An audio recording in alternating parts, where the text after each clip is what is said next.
Oh,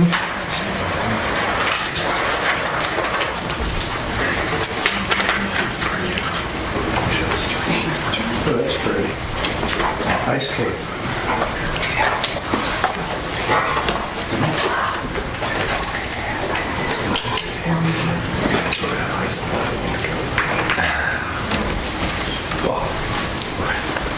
All that came back.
Okay, welcome back. And now let's start doing akusla, 10 action, which are formally termed as unwholesome. Everybody, every living being, especially human beings, they commit 3 actions. 3 actions based on 3 modes. One is the bodily mode, by hands, by the whole body, by feet. And second mode is bhabe, through the mouth. And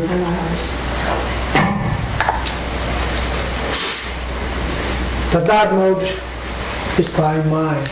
The mind, in this case, is the chief. So in the paper is described as number 1, mental states such as thoughts, which initially serve as the precursor of any practical actions.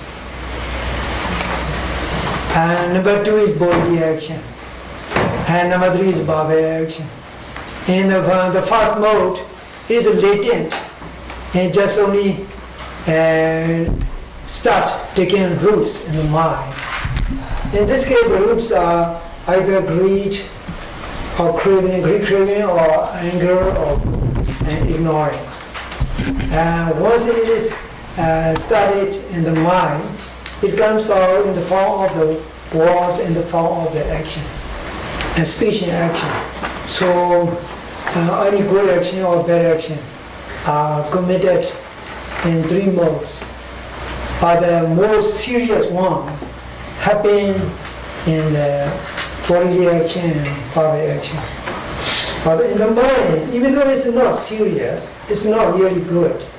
It won't keep the continuation of the wholesome thoughts. It also very unhealthy. It can lead to unwholesome, negative mental states and also results. Now, 3 akusala mental states you can read together. What are they? What are 3 unwholesome mental states? Covetousness, illness, hatred, wrong views. Okay. Covetousness is in Pali is called abhijja. Abhijja. Abhi is a prefix. English, there's no equivalent for the English prefix. Abhi means to what? Ja means staring. Staring to what? Or sometimes abhi means very much. It means unidentified prefix. So very much looking at, very much staring at. So in this case, very much looking at and looking toward is wanting someone's possession unjustly. It is actually extreme, excessive form of greed. In terms of psychology, it is called greed actually, lobha. So this is one basic mental state, awesome mental state. Second one is called embodied bhyapada. Bhyapada is a combination of three words. We are Buddha. We means something transform. R means intensifier. Buddha means to reach. To reach a state of the completely transformed state. Normal mind, normal state of the consciousness is pure, peaceful. But when the mind changes, it becomes agitated. When we got angry with something or at someone, our mind change. We start feeling agitated physically. We start feeling our heartbeat. Our heartbeat is more quicker. So, our skin, we start seeing the warm temperature rising slowly. Anger start burning the whole body. So when the mind going through such kind of situation of anger is transformed. It's not ordinary mind. So number two is called Vyavara. We translate it as anger or hatred. Actually, it is a changed state of the normal mind. Normal. Become agitated, irritated, and upset. And number three, wrong view. In this case, wrong view is very wide, which needs explanation. In most religion belief, heathenization is almost a common pattern. Heathenization in this case means other religious beliefs are false and not true. Only one sort of religion is truthful. This kind of process, stereotyping and moralization of the truth, is commonly found. But in Buddhism, it's not like that. Because Buddhism itself is not based on any kind of narrow confine of monopolization. It is based on universal values and universal truth, which is universal to all living beings and all of the world. So we label it as Buddhism. It's actually not Buddha's philosophy. Buddha only discovered. He said the truth always will be in the world, even though enlightened Buddha arise or not. Enlightened Buddhas only discover it and share it. The truth is the truth. It belongs to everyone. No one can monopolize it. As I explained to you today's morning, a mother's love is very much the same. A criminal's hatred and crookedness is always the same, regardless of race, regardless of the social status. In the same way, sin and virtue are also the same. If a Buddhist commits sin, even though the person said to be the strong follower of Buddha, his sin will push him down. His sin will give due consequence and the due time. Because this is the law of good action and bad action. Good action will zero good result, bad action will zero bad result. No one can stop it. No one will write it off. So, in this case, I want to explain you regarding the wrong view.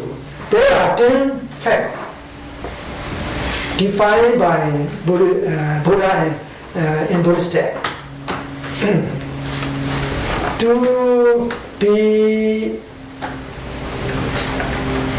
To be called as a wrong view, one of the 10 facts must be there.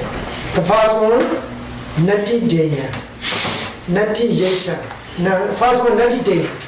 There is no benefit of charitable deeds. It rejects the benefit and the good result, positive result of the charitable action and charitable goodwill. And Nati Yecha. There is no benefit of the doing or offering. Especially in this case, positive is social charitable. Yeta is offering in religious perspective. And Nati Huda. Nati Huda means there is no positive consequence out of hospitality afforded to anyone in the society, such as a guest or a family member, a friend, or someone who decides even the worst to say thank you and I appreciate your good deed, etc. There is the benefit, positive benefit of the being hospitable and hospitality. And in this case, it rejects the benefit and positive benefit of the hospitality. And number 4, Nati Sutta Dunda Nankama Namplan Vipako. There is no immediate result, there is no subsequent result of any good or any bad action. This reject karma. This reject the consequence of all the bad action and good action. It means that you can do whatever you want. Life is just only a short span of time. Once you die, nothing left. When your body is cremated, only ashes will remain. When your body is entombed in the graveyard, only bones will left. So, in this case, such people who hold this kind of view never accept any kind of good action, bad action, any kind of the concept of the good karma and bad karma, etc. So this can be recognized as a wrong view.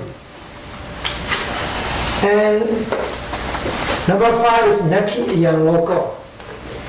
Nati Yang Loco means there is no this life. This life is just only in an accident, something which happened by accident. It rejects the sacredness and positive aspect of life. And number 6, Nati Pro Loco. Nati means there's no. Pro Loco means life beyond this. There's no life beyond this. Nobody can see it. Nobody can see next phase or rebirth. So you better ignore it. And you reject the existing of the rebirth, existing of next life, existing of the future, existing of the past. It accepts only the present life as a truth. And then next one is Nati Mother. There's no mother. There's no mother means it rejects the great sacrifice, the great devotion and the great love and the great role played by a mother when you are coming into this world as a human being. It doesn't recognize the mother's role and mother's dignity. And then Nati Pida. Nati means no, there's no. Pida means father. It also rejects the great role played by the father to protect, to preserve, and to provide all the necessary things. The father's good deeds, the father's role is also rejected in such kind of view. And next fact is called Nati Sada Upa Patika. Nati means there are no. Sada means being. Upa Patika, in this case, Upa Patika is Pali word. Upa, Pata, Ika. Original word, 3 words. Upa means just come close. And Pada means fall down. Ika means related word. Those whose appearance are like apparition, just come, appear, and then disappear. This kind of beings are called spontaneous beings with a spontaneous appearance. These are not human beings who do exist in this world. Especially those human beings who have lived this life, but who pass away, they are living in other dimensions of life. We cannot see them, we cannot hear them, we cannot communicate with them, we cannot accept their existence.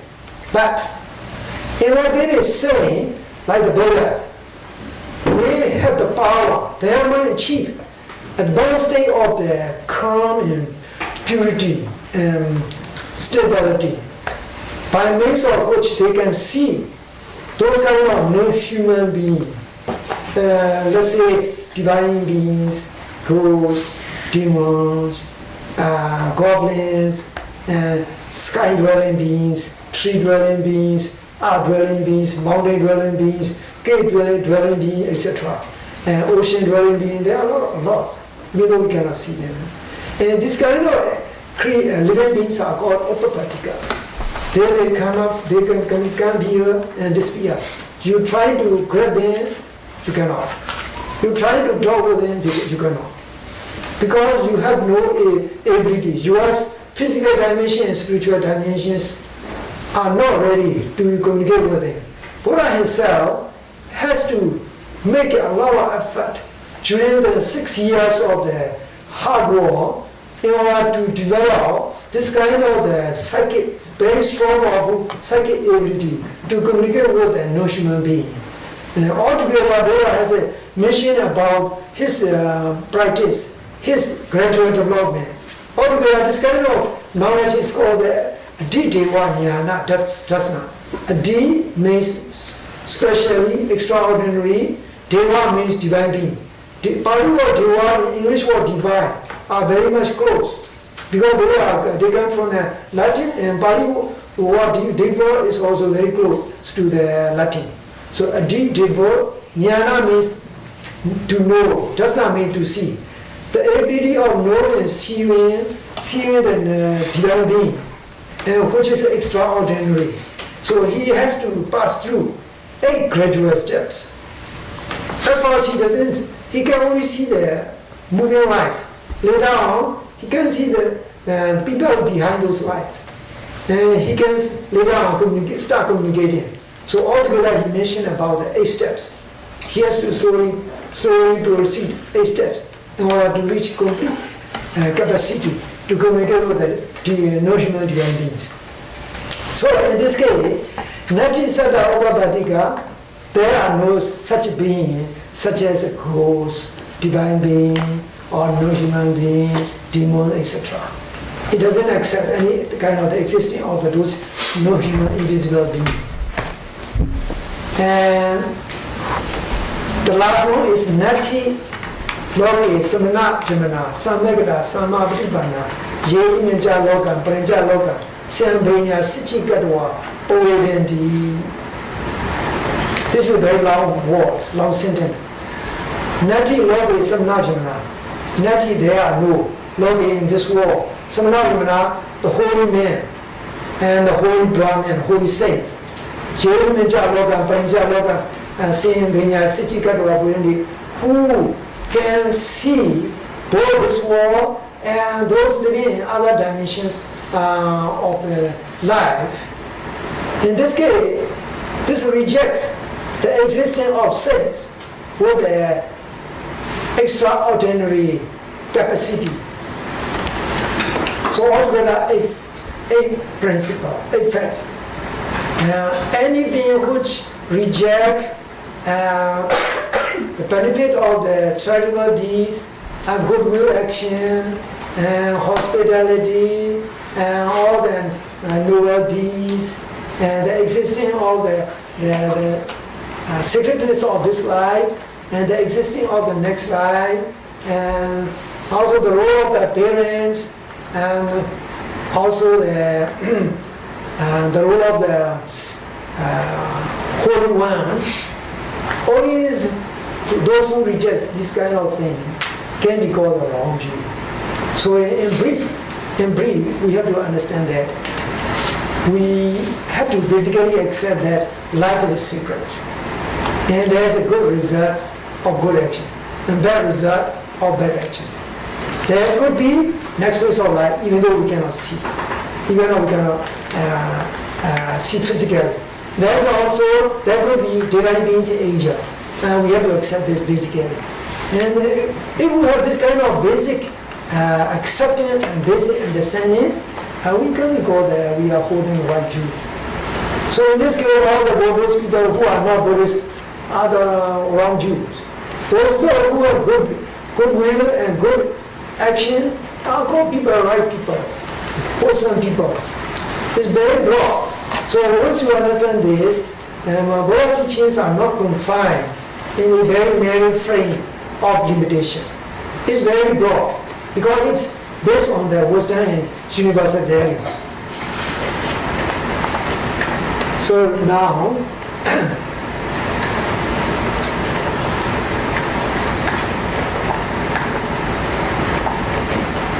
three unwholesome bodily action. You got it together. What are three unwholesome bodily action?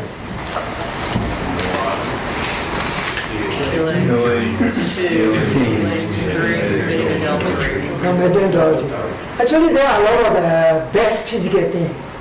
Why only three things are picked up, singled out? Because they are major acts, major unwholesome acts. In this case, we need a lot of explanation regarding the killing, stealing, committing adultery. In Buddhist commentary, there's a very detailed explanation regarding all these. For example, how a killing is legally can be called committed, how a killing is not committed, and under what circumstances a killing is committed, etc. Because life is full of different circumstances. Sometimes some people they don't be killed, but if some bad guy comes with a threatening manner for no reason, such situation come up in someone's life. So killing has to have true intention to kill, and making an effort, of killing and death as a result. These three conditions are necessary in order to be called a person committed killing. Again, someone used a gun, pointing his gun toward the bush, because he saw a shaking figure. He thought it's a deer, but actually it's not deer. It's a human being. So, in this case, the situation becomes complex. From the actual viewpoint of the strict interpretation of killing, he commit killing because of whether regardless of being animal or human being, he's commit killing.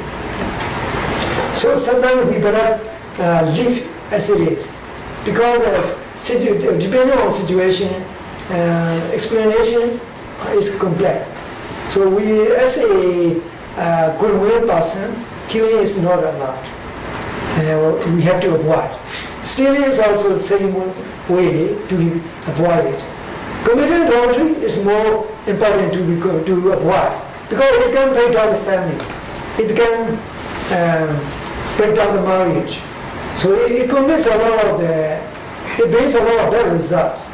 So these three are major physical actions which are deemed as unwholesome. What are four unwholesome body actions? Let's go ahead. Let's say together. Lying, slander, harsh speech, frivolous and useless talk, which brings no benefit to anyone.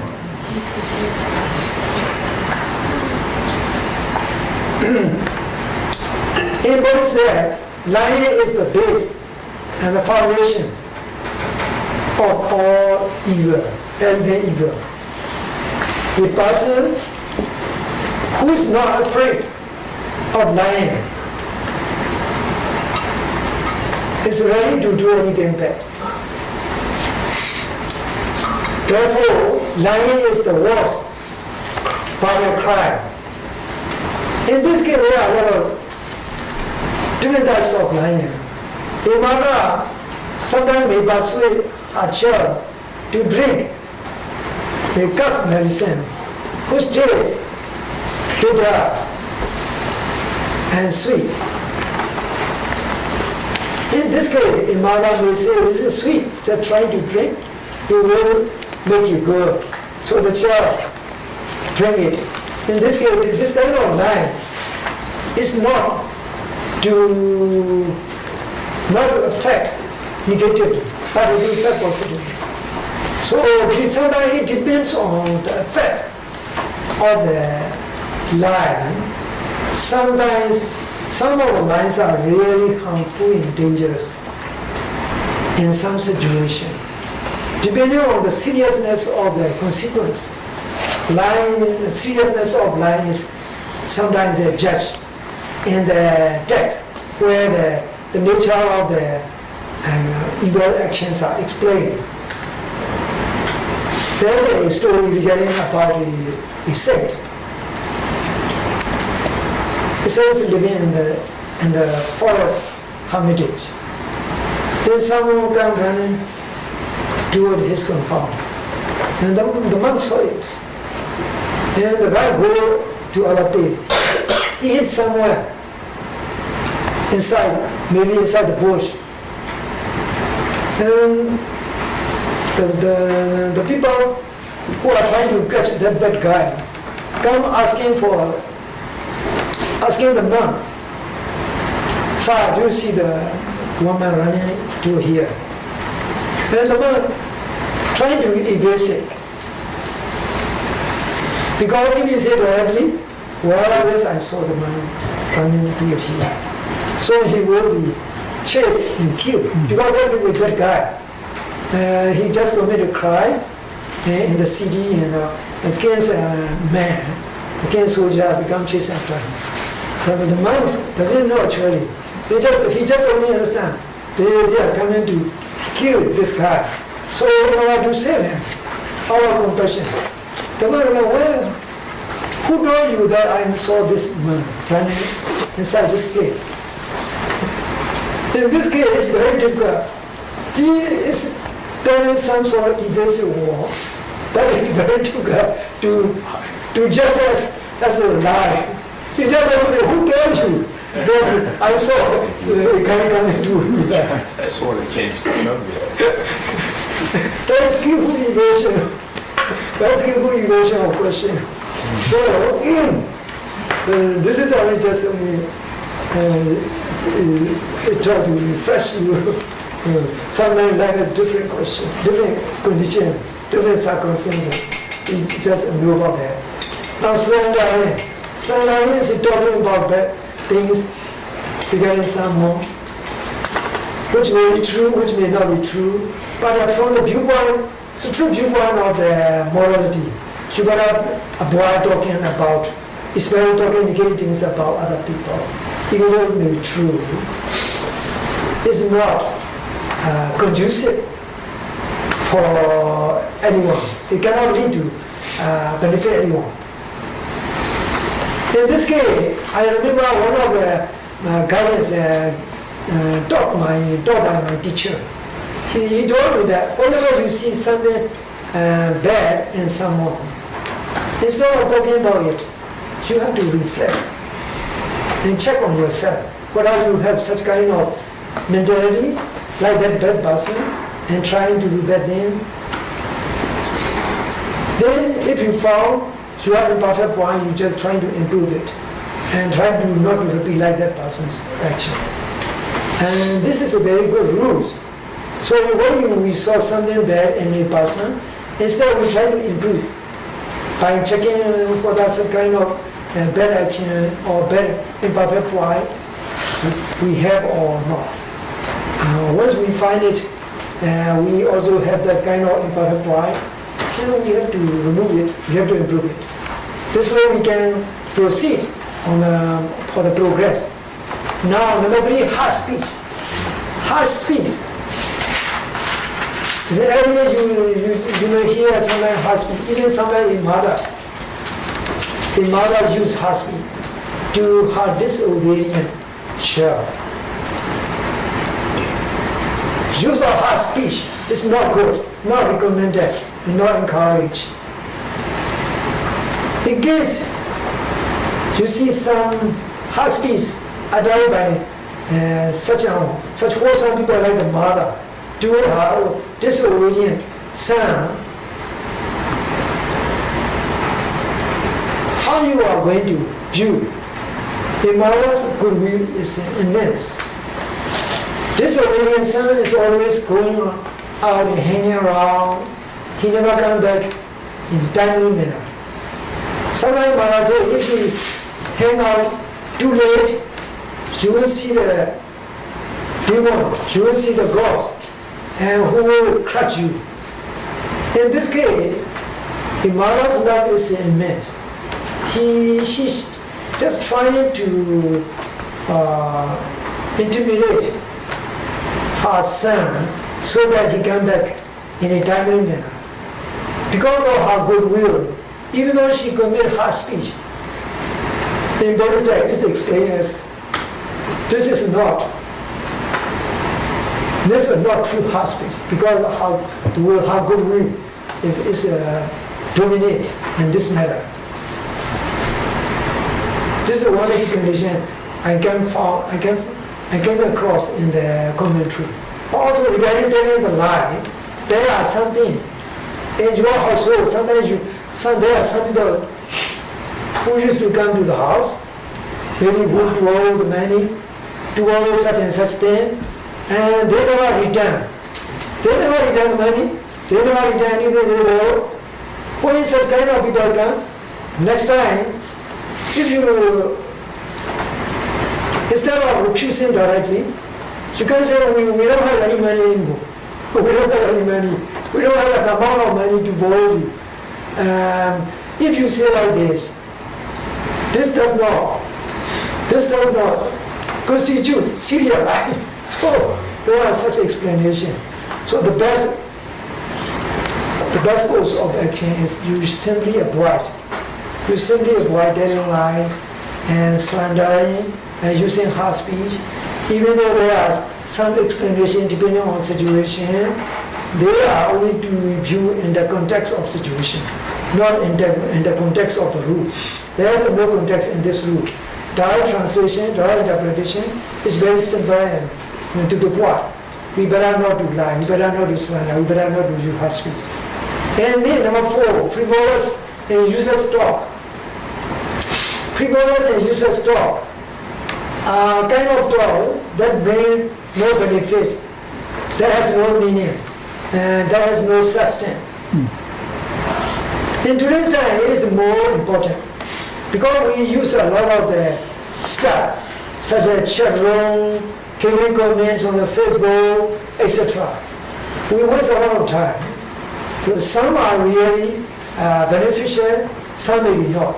So depending on what kind of thing we say, what kind of comment we do, we can use our time wisely and nicely. We can use our words in a very wise way. So we better avoid useless talk. This way we can devote more time to do good things, meaningful things. Altogether, there are 10 kind of unwholesome acts.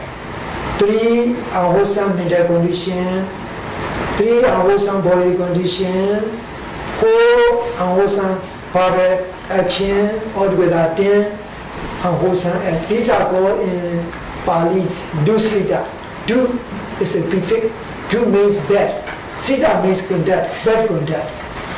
So we avoid these kind of 10 bad conduct, dusrita. Now let's start it at Din Kusla.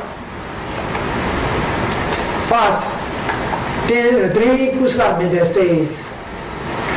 3 kusa mental states are opposite of the 3 bad mental states. Okay, now let's read together. What are 3 kusa mental states? Non-covetousness. What words such as love, Compassion. abuse. Okay, now non-covetousness is very simple and easy to understand. Good will is also simple and easy to understand. Right views are 10 base right view. 10 principle base right view. Regarding the wrong view, I have explained 10 principle, 10 facts rejected by those people who hold the wrong view. Now you have to understand opposite of those 10 principles. Now let me explain. The first one is Ati-Dana. There is the positive benefit of charitable deed or generosity. This is number 1. Number 2, Ati-Yeta. There is positive result of doing Rangiya charity based on faith.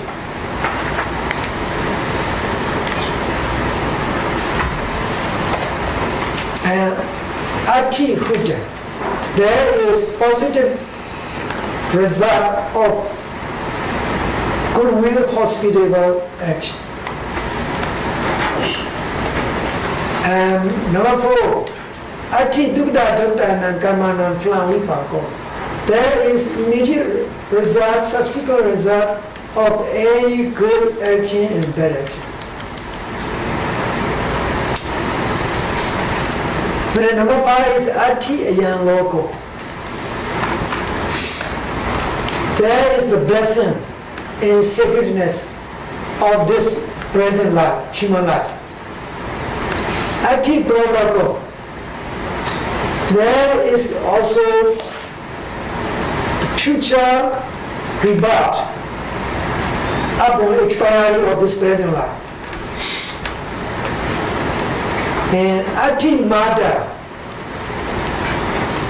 number 7. There is a wonderful, gracious role of a mother. Anything you do towards your mother is always meaningful. It can enrich your spirit. Even a single word of expression, such as I love you, I appreciate your sacrifice and your devotion. It's very meaningful. Ati-Pita, there is a wonderful role of the father who protected, who provided, and who have taken care of children. Then, similarly, you have to treat both mother and father respectfully and with appreciation. And number 9, Ati-Sada Obabadika. There are unseen, spontaneous beings which may appear spontaneously and disappear. And there are such kind of beings in the world. And number 10, Ati-Samanabhimna, Samagada Samaptipana. Yeri Mencha Logan, Prancha Logan, Siambina, Sichikadwa Puerendi. There are saints who have practiced the noble practice on their spiritual journey, who have achieved big, who achieved their goal, who have developed advanced and pure wisdom and consciousness, by means of which they develop psychic power, psychic capacity, extraordinary psychic capacity to know this present life and other lives too. There are such saints. So altogether, 10 principles, 10 facts. If we accept these 10, one of these 10 principles, it can be called the right view, having the right view. Basically, as I explained you earlier, we have to accept the consequence and the benefits of the good action and bad action. We have to accept the positive benefits of the charitability and generosity. We have to accept positive benefit of the morality. We have to accept the existence of the past life and future lives. We have to accept the existence of non-human, invisible beings who have lived in this world as a human being, but who already passed away. So, we also need to accept the existence of the holy persons in the world who are really holy, who practice the noble spiritual practice, and who have attained their spiritual accomplishments. If you have this view, one of these views, it can be called you have the right view. Now let's go ahead to the 3 wholesome bodily action. It's very simple and easy to understand. What are 3 wholesome bodily actions? Abstaining from killing, abstaining from stealing, abstaining from adultery. All these are based on goodwill. Once you abstain from evil being, you are the master of your own mind. You can't manage your own mind, maybe you can't manage your own condition. Or sometimes it's very difficult, very difficult. I want to explain you a little bit about it later on. Because life's complex situations are very complex. You just only know abstaining from killing, stealing, and adultery are 3 wholesome bodily actions. So you just practice compassion instead of killing. You just practice compassion and goodwill instead of stealing. You also practice compassion and very compassionate consideration and respect instead of adultery. So all are based on goodwill. Now for wholesome body action. What are wholesome body action? Not lying. Not lying, not slandering, avoiding harsh speech, speaking useful talk which can benefit to anyone. Not lying means telling the truth. But sometimes you may not be able to tell the complete truth. You may tell a very veiled or varnished truth. But it's okay if you are what does not affect other person's life, other person's business. It's okay. If your word affects other person's reputation or his social standing, is not good. So you try to avoid telling lie. You try to tell the truth. And not slandering is also simple to understand. Not slandering means you just control yourself. Instead of slandering, you just keep quiet. You're just trying to improve yourself. Instead of other people's weak points, you just check what are those weak points you have or not. Then you improve it. Avoiding harsh speech. Avoiding harsh speech. What do? You speak. You speak politely and very pleasant manner. Regarding this, in Buddhist studies, it has some explanation. Yasa vacha nila kana sukha pemaniya haringama ori bhujana ganda bhujana manapa tatari penya vacham basita. Yasa vacha, whichever word, whichever speech, is nila without any fault. Kana sukha, pleasant to hear, pleasant to the ear. Pemaniya, when it can bring joy and love. Harinama, it can deeply and easily go into the heart. Only the style of speech is used by the city-dwelling social elite. That is like polite people in the city, among the wealthy family, well-educated and well-trained people. Bhujana Ganda, admired by many. Bhujana Manapa.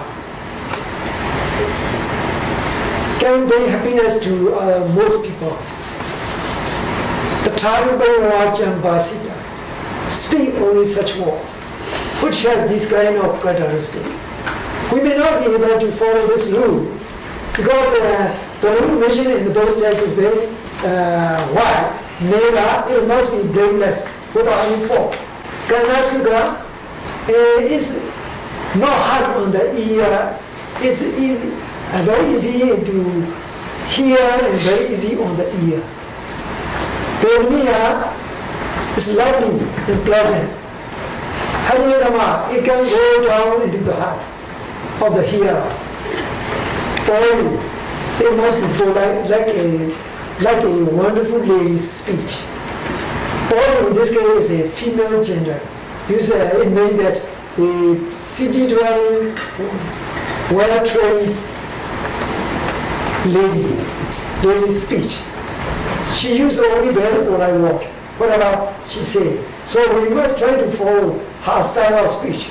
Bhujna Ganda, the word must be admired by people. Bhujna Manapa, it can bring joy to a lot of people. We have to speak such kind of words. If we don't follow this rule, we are following this number 3, avoiding harsh speech. And now speaking useful talk is very simple, useful and beneficial. In this case, we use useful and beneficial talk. Buddha only speak only 2 kind of words all his life. One is truthful, beneficial, and pleasant, accepted. This is number 1 speech. And number 2 kind of speech he used to talk, truthful, beneficial, but unpleasant for someone. Maybe unpleasant for someone, because it is very truthful. For someone, in this case, is a bad guy, not a good guy, who is full of ill will. So what I use only do, most of the time, he just keep quiet. He doesn't even say any kind of the, let's see, socialization. He only talk necessary words. Now let's go ahead to 10 bases of the Kusala.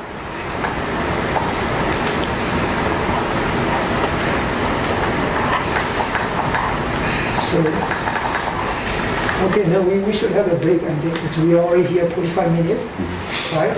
Okay. Does the speech that concordance, does that come into there?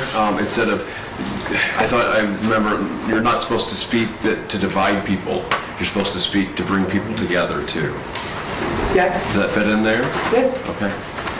And I had a quick question. What was the sutta for the 8 steps for communicating with divine beings? It is come in the book of numerical science. What's Book of numerical science. what is the English translation? English translation, you can see it in Bande Bhikkhu bodies, in the book of 8s. Okay. But translation may not be correct, because word by word translation is not in the book. Just only trying to make a bridge translation. Okay. So it's not going to, like the one you study in the morning, Arakita Sutta. In Arakita Sutta, in the Bhikkhu Body translation, it's generally very brief, very short. But I translate the whole length of the discourse. Can you spell the sutta's name again? Adi Deva Jnana Dasna.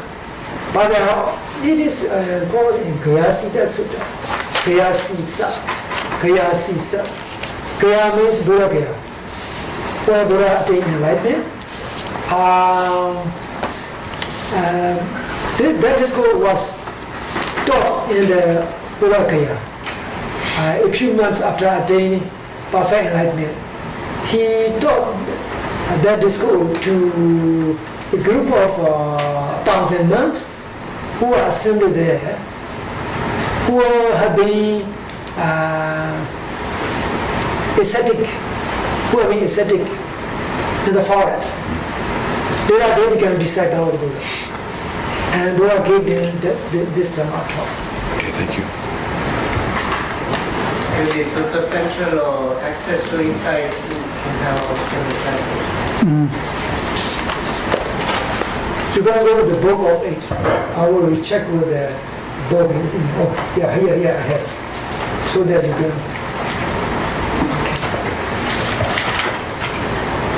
So that I can give you more specific name.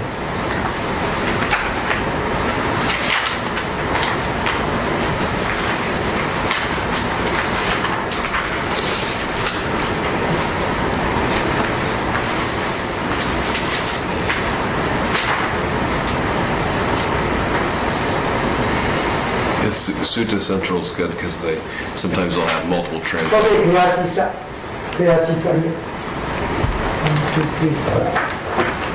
1, 2.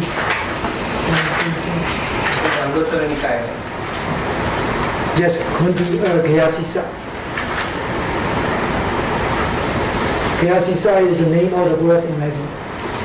Thank you.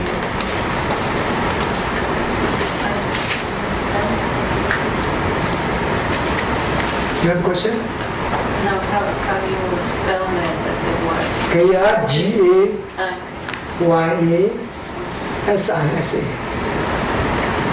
Gaya means the elephant.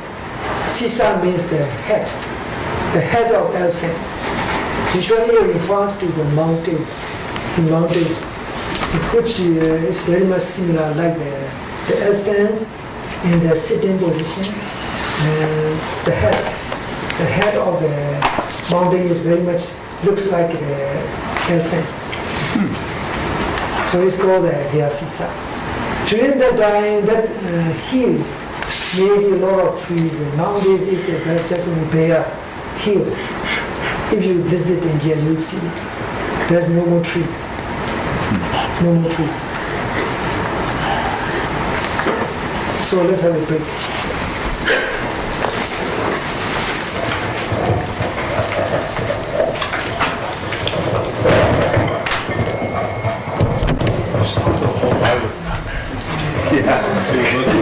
It's our pulling out of my pocket.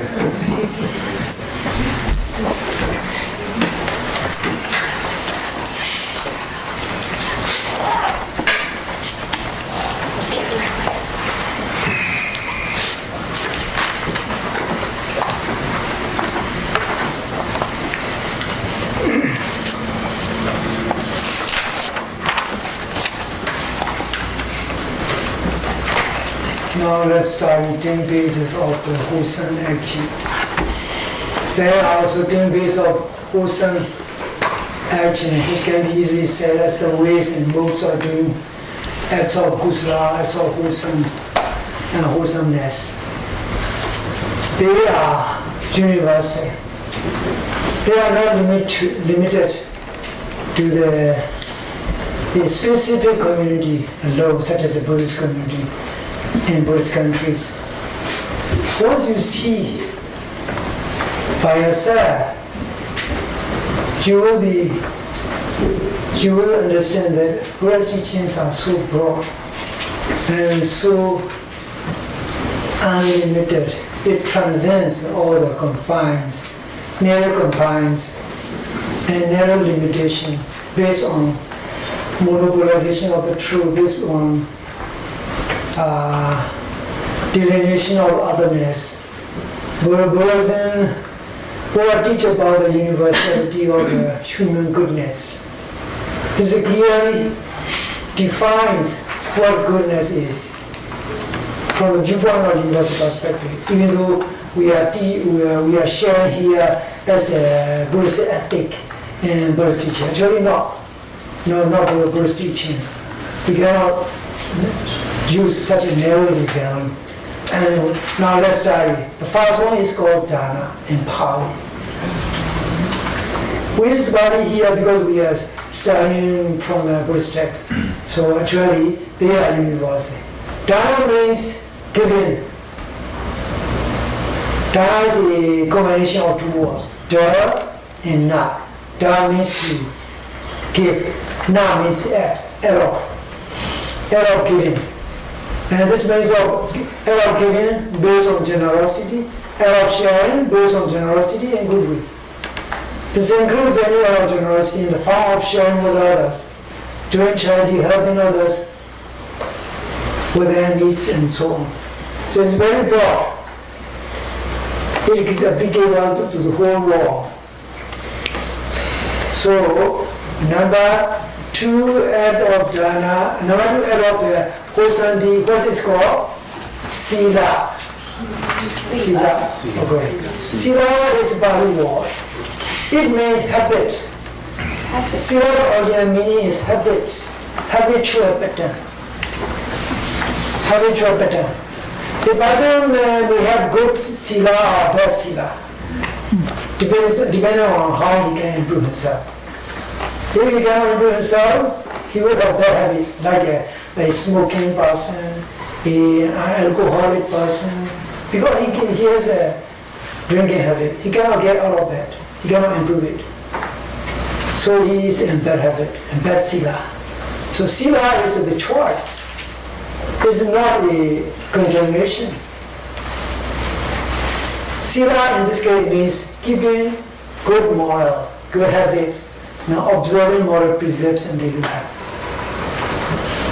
Now you have already had 2. The first one, what's the first one? Dana, charity. You can say charity will giving. And number 1 is moral precepts. Moral precept. Number 1, giving or charity.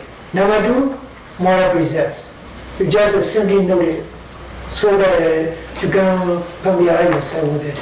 Dana means charity, generosity and charity. Sila means morality. And bhavana is one word. It comes from the root word bu. Bu means to be. And bu being the u of the bu, the vowel u becomes o. And the o later transforms into a wa. And a wa later the a becomes linked in through the complex grammatical procedure. So become bhava. Na means act of being, or in this case, act of development. Development. So bhavana means development. But in this case, mental development. Mental development means also meditation. Through meditation, you can make your mind develop to more positive, more strong, more stable, more wholesome condition. So bhavana is Pali word in English. You just note it as meditation.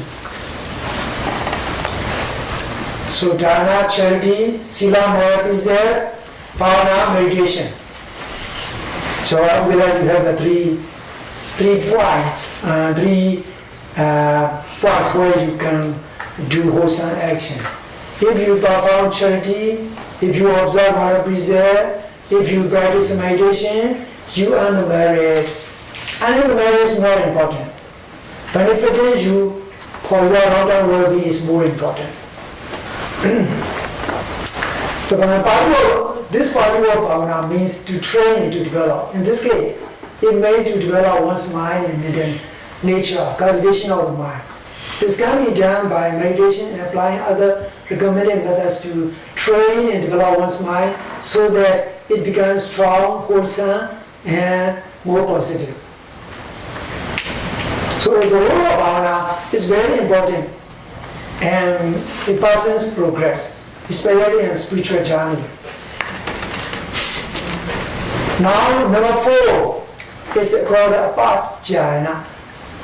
Apajana is also a Pali word, a combination of three words, apa, child, and nat. It means respect. What kind of respect? Respect to one's parents, one's teachers, those who deserve respect, those who are senior and respected all. So you have to treat your parents with respect. You have to treat those who deserve respect in a respectful manner. This does not mean you have to be subservient. You just we show politeness and appreciation towards other person's position as a senior. But in the case of respect to the triple gene, you have to show a triple gene or religious being, such as Buddha, the Dhamma, and the Sangha, and the saints, and you have to show respect. This is what's called a pasana, respect. So in the explanation, this word means to show respect and treat other people with respect and appreciation. And Parula, respect those who are worthy of respect, such as one's parents, teachers, and the seniors who are to be respected. But I need to put the triple gene here. Triple genes, the Holy Buddha, and the Secret Dhamma, and the community of Sangha. And you have to respect all those three things. Now we are Ucha, number 5. Ucha is actually volunteering, helping, volunteer work in good causes, which also includes offering help to parents, teachers, and friends and those in need. Depending on your condition, you can do volunteer. If someone does a volunteer work, he just performs meritorious deeds. So volunteering is a very important part of the wholesome action. Number 6 is called patidana, sharing of the merit. When you are taking notes, just notes short, dana, charity, sila, moral precept, parana, meditation, apachana, respect, vayavasa, volunteering, now patidana. Pati means share, dana means giving share. In this case, giving share means sharing meritorious deed. For people in the Western society, it may be a little bit strange. What kind of sharing? Why? This sharing is necessary. And what is the benefit of sharing? Let me explain a little bit regarding this. Sharing of one's good deeds, especially wholesome action, meritorious deed, goodwill-based, faith-based, religious good deeds. You share this meritorious deed with other people, human beings, fellow human beings, fellow family members and friends, and also with, this case is a little bit weird and strange for you. Sharing these good deeds with non-human beings. So it's maybe quite difficult a little bit to understand. Why? Now let me explain. We are in this human world. We can only see our fellow human beings and animals which exist together in the world. But we cannot see the departed one, departed relatives, departed friends, and those departed people who have already passed away, but who are in other side of life. We cannot see them, we cannot hear them, we cannot communicate them, we cannot know even their whereabouts, except by those enlightened holy saints who possess psychic power. And the purpose of the sharing the merit is to help them to help them gain merit. This way it can benefit them. In Buddhist text, there is a specific category of text called the Beta Vichu Pali, which contains in the Khuddaka Nikaya text. Beta means departed ones. Vichu means the story of departed ones. It's a big body book, about this size of book. Very big book. Each separate incidents of departed one, which happened during Buddha's time, is recorded about how sharing of the merit and benefit those people in the other side of life. How sharing of the merit can bring them joy and help in many ways. And those kind of other life, there is no trade, no livelihood. They just live by means of power of good deeds and bad deeds. We cannot see them, we cannot hear them. We cannot accept that they exist from the natural viewpoint, from the scientific viewpoint. But from the viewpoint of the metaphysical truth, it is mentioned in Buddhist text about the existence of the being. When you share the merit, may all my devoted friend, so and so, or may all my devoted friend, generally, share this merit, may they rejoice in my good deeds. When you share the merit, they got the benefit of their good deeds in a very mysterious way, which are very difficult to explain from the viewpoint of physical science.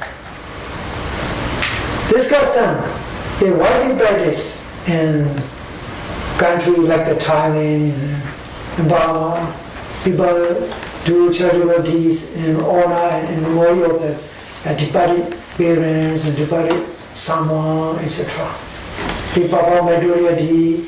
Here in the world, you pray for the departed ones, going to church and sometimes in your home is a little bit similar. Here we pray, but they, in those countries, in the Asia, they do some sort of a charitable deed, and after that they just pray. They just perform they share the majority. So this is why it's included here. This practice happened even during the Buddha's time. During Buddha's time, there is a recorded incident. When Buddha went to city of Rajaka to visit King Bhagisara, this is the first visit of the Buddha, because he promised to the King Bhagisara, one day he will visit after he achieved his spiritual goal. Then he paid the first visit as a way of relieving the promise to the king.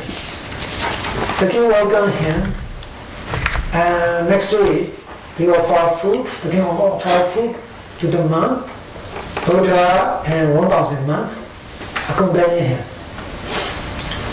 But he doesn't perform any kind of sharing of the merit. So on that night, while the king was staying on his private chamber, he had a very loud voice which says, "You have forgotten us, you have forsaken us, you neglect us." Then he woke up. This sound is very loud. So he thought, other people in the palace may be disturbed by this sound. So he just checked everyone. Everyone is still sleeping and sound asleep. Only himself is awake and shocked. He doesn't know what to do. He thought this is strange. Only me can hear this.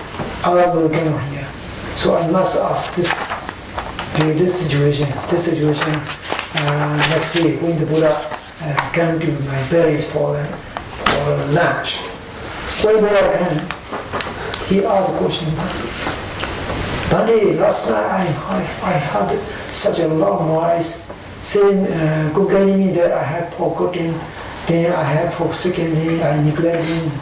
I don't know what kind of sound it comes from, who are they, I don't know. Then Buddha, after checking it while, he said, this is your relatives. Your relatives, they want share of your meritorious deed. And then you better share.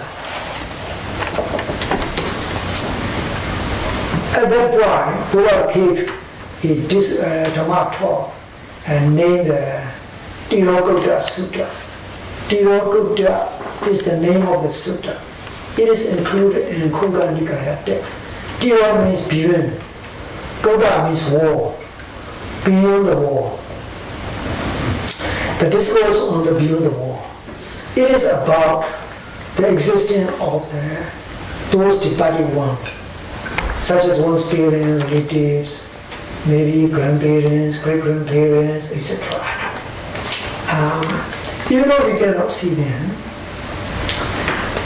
they do exist in certain part of the world. Some will go to the heaven, some are still in that kind of state called the Beta War. The word Beta is very much close to the English war, Tibetan war, and also the Coast War. We cannot see them. So, at the end of the Buddha's Dhamma talk, Buddha recommended the king to share the merit. And this is how the sharing of the merit came to be practiced among the Buddhist communities. The sharing of the merit is for the benefit of the departed ones, for the enrichment of those who perform meritorious deed. By sharing the merit, they enrich more, they accrue more merit. Now, number 7. Let's continue to do number 7, Pata Anumona. Pata Anumona is a Pati Anumona. It's a combination of two words, it's a compound noun. Pati means share.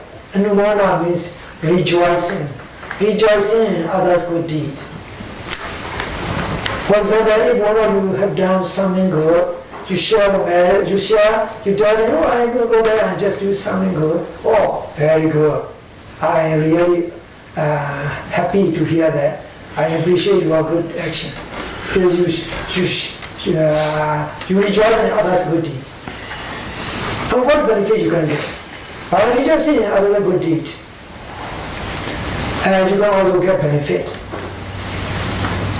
You can share that meritorious deed. So that's why we have to rejoice in others' good deed by saying in this case we used to say the word sadhu, sadhu. Sadhu means well done, well done, well done. And what you have done is good and very virtuous. I rejoice in your good deed. This way you show Pata Anumona. And number 8, Dhammasana. Dhamma means the noble things, the noble teachings. Sona means hearing the noble teachings, listening of the Dhamma. Listening of the Dhamma, broadening, enriching one's knowledge in wisdom, doing the precious and wholesome things. What you are doing here today in the class is actually one act of the Dhammasana. You are studying the wholesome teaching which transcends narrow, confined, and limitation. I already explained you Buddhism transcends all the limitation because it accepts universal nature of human goodness, universal nature of badness of consciousness. So in this way, you study wholesome teaching, you fulfill Dhammasana. Attending this class is one form of performing meritorious deed. You are listening, you are enriching, and you are broadening your knowledge and your understanding so that you could develop wisdom. Now number 9, Dhamma Desana. Dhamma is a righteous thing, noble thing. Desana means teaching. Teaching, noble teaching. Teaching is sharing noble teachings with other people so that it can benefit them. So what I'm doing here is a Dhamma Desana. Not in the form of the giving Dhamma talk, but in the form of teaching in the class, sharing the wonderful knowledge of the universal truth with other people so that you can appreciate what you are doing. You are not studying Buddhism, actually. You are not studying any kind of ism. Any kind of ism, narrow leveling, such as Christianity, Buddhism, and Judaism or Islam, etc. They are just only narrow terms, which doesn't represent the universality. And Buddha's teaching represent the universal values. It's very wonderful. So Dhamma Desana is a one form of animality, profound reality. Now, number 10, Deity Jukama. Deity Jukama is a combination of Deity, Uju, Kama, 3 words. Deity means view, Uju means straight, Kama means act. Action of straightening one's view. So it means that rectifying your view, making your view correct and more right.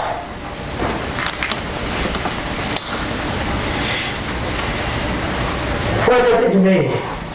Deity Jukama actually is just only trying to improve one's view. Try to improve one's view. You are already doing it. You try to broaden your understanding of the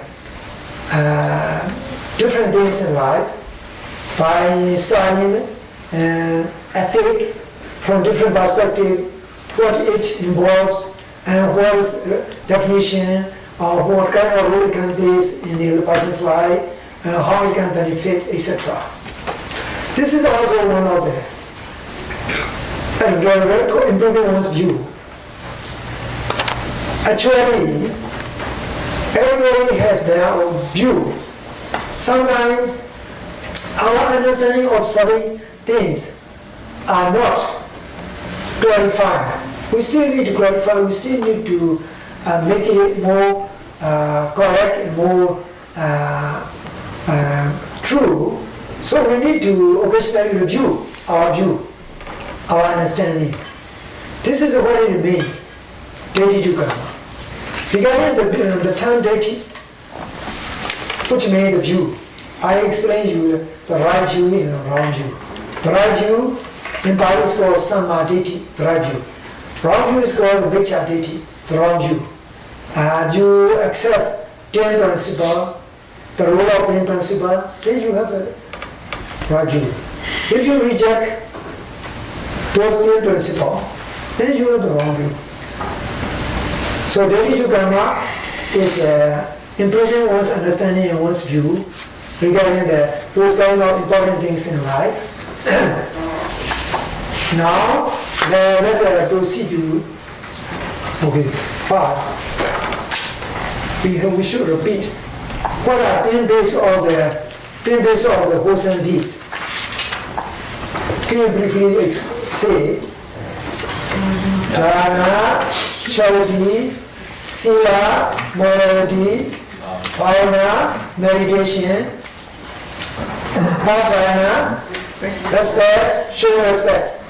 Viraja, volunteer work. Patidana, share of the merit. Padamana, rejoicing in others' good deed. Dhammasavana, listening and studying the Dhamma. Dhamma Desana, teaching and sharing the Dhamma. And Deity Jukama, making one's views more improved. Yes, so altogether 10. You try to remember all this kind of thing based on meritoriety. It's called in Pali, Punya Kriya Vutu. Punya Kriya Vutu. 10 kind of wholesome ways. 10 kind of wholesome ways. All wholesome actions are based on this kind of 10 deeds.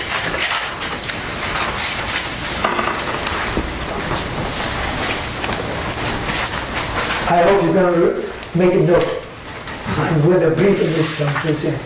Dana, can you repeat again? Dana, Sila, Bhavana, Viyahoja, Padujana, Padadimorana, Dhammasavana, Dhammadhidana, Dhammadhidana. Let's say Dana, Sila, Bhavana, Bhavana, Viyahoja, Padujana, Padadimorana, Dhammasavana, Dhammadhidana, Dhammadhidana. Now let's say it in English. We don't know English. Okay, generosity, Morality. morality, meditation, Respectfulness. respectfulness, and volunteer, rejoicing, Rejoicing in learning Dhamma, and sharing of the Dhamma, and strengthening one's view. Yeah, strengthening one's view. So development is also good. But instead of development is Uchu Kama. Uchu means straight. Kama means air. Straightening. Purified? Could be purified? Yes. As you understand, you just keep it. Now let's continue. Now let's eat together so that you can feel yourself engaged. These 10 days through which one can do acts of wisdom and glorious goodwill, which can benefit oneself, not only in this very life, but also in future rebirths. This way, effectively can bring countless blessings and joy to oneself and others. in those respects, who are with his vast and deepest wisdom, has sought and displayed a wide variety of kusala, and akusala mentalities and actions, also ways and means of improving one's mind and life through proper training and practice. When he expounded both kusala and akusala, he did it from the position and absolute point of universal truth and practicality. All of his noble teaching regarding sin and virtue, not from the position of an absolute authority over the affairs of any being who can give out more punishment and reward. It is only individual being to receive the result of its own action. So these 10 days of Vedayadis are taught by Buddha from the position of the universal values, not from the position of the authority. And they are also practically applicable. You can see in every good society, these kind of actions are always present. If you read the news, you see food banks, food pantries, guarded by the church for the needy and poor people. And you will see that people are always emphasizing to keep the moral, etc. And meditation nowadays, meditation is slowly becoming recognized as a pathway to mental peace and happiness among the some Western people. So they come to practice meditation and meditation center. You see a lot of the people enrolling in the meditation sessions because they know this is very wonderful. Buddha's teaching is not limited to Buddhist people. Like the food. The food is universal. The eating is universal pattern. Why? The food provides nutrients. It's not Buddhist food. It's not Christian food. It's not Jewish food. It's the food which means to prolong life. Once you understand that, you will appreciate Buddha's teaching. We cannot see Buddha's teaching as Buddha's teaching, simply as teaching based on universal values, which are for benefit of everyone. When you are eating food, you don't need to breathe the food. Oh, love food, sacred food, please help me. Please help me prolong my life. Please help me provide with the nutrient. The moment you eat, you swallow it, and what is in your system, it will provide necessary nutrients and necessary nourishment. This is the way the truth is. It doesn't belong to Buddhism. The food doesn't belong to Buddhism. And also the Dhamma belongs to not Buddha. It belongs to everyone. The truth belongs to everyone. That's what Buddha said. Buddha said one word. Naidamo adamosa ubosma ubakino. Adamo nirya niditamo babidi siddhi. In this order I will need to think. One is fair nature, just nature. One is unfair and unjust nature. Fair and unjust nature is called the Dhamma. Unfair and unjust nature is called the Adama. There are only two things in the world. There's no religion. There's no philosophy. Just only two things. Only fair and just Dhamma nature can lead to joy, happiness. And unfair and unjust nature can lead to the trouble, can lead to a lot of problems, a lot of suffering. This is what Buddha has said. So once you understand this, basically, Buddha is quite beneficial for improvement of daily life. Okay, now let's proceed to the number 5 item, criteria of ethical judgments. Questions? Okay. We have time for questions? Yes, good. Yeah, when you talk about the wrong views, some of them are like people don't recognize the next life, or some people don't recognize saintly or enlightened people. But those were taught in other religions.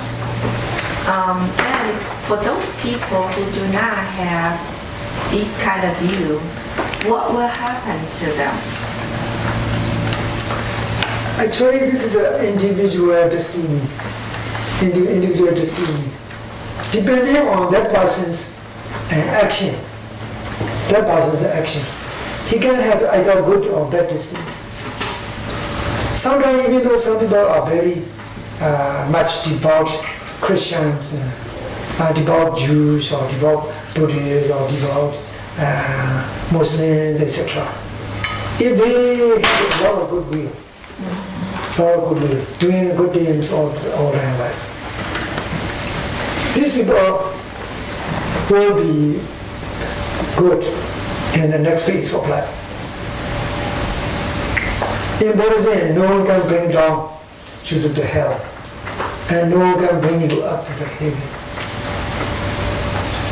But yourself, if you have good will, and if you have good action, and your action and your good will lead you to the heaven. So this is universal. When you do good deeds, you will get good karma. Yes. They will come back to you. Yeah. But when we are talking about wrong views, if somehow we don't have 100% of the right views, some of the stuff that you listed, the 10 of those, how some people, they just don't believe in what you just said, then what will actually happen besides not getting, I don't know, this, because we were told that you should have the right views. But we do know that there are people out there, they don't take 100% what we were taught here. Yeah, that's And true. they are good people, they take, they do good things, so just like you said, in the different religions, they do good things. They are good people, but they just don't believe that there's the next life. They think, oh, we're just going to go straight to heaven. We don't have a next life.